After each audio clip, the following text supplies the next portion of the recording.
3 signs na merong ibang kinakausap yung partner mo ngayon na hindi mo alam. Number 1, madalas na yang galit sa'yo kahit wala kang ginagawa. Alam mo kasi, lagi siyang irita sa'yo yung ganon. Yung laging galit, tinatanong mo lang, galit agad. Alam mo ganon yung parang OA na masyado. Ibig sabihin kasi niyan, kapag yung partner mo galit lagi sa'yo kahit wala ka namang ginagawa, yung pagkagusto niya sa'yo, unti-unti nang nawawala. Kasi nga may nakakausap siya.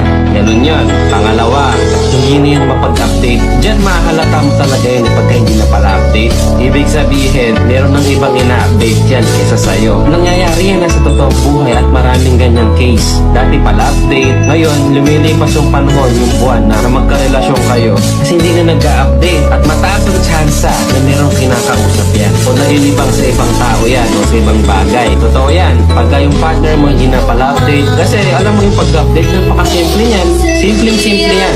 Chat-chat ka lang, di ba?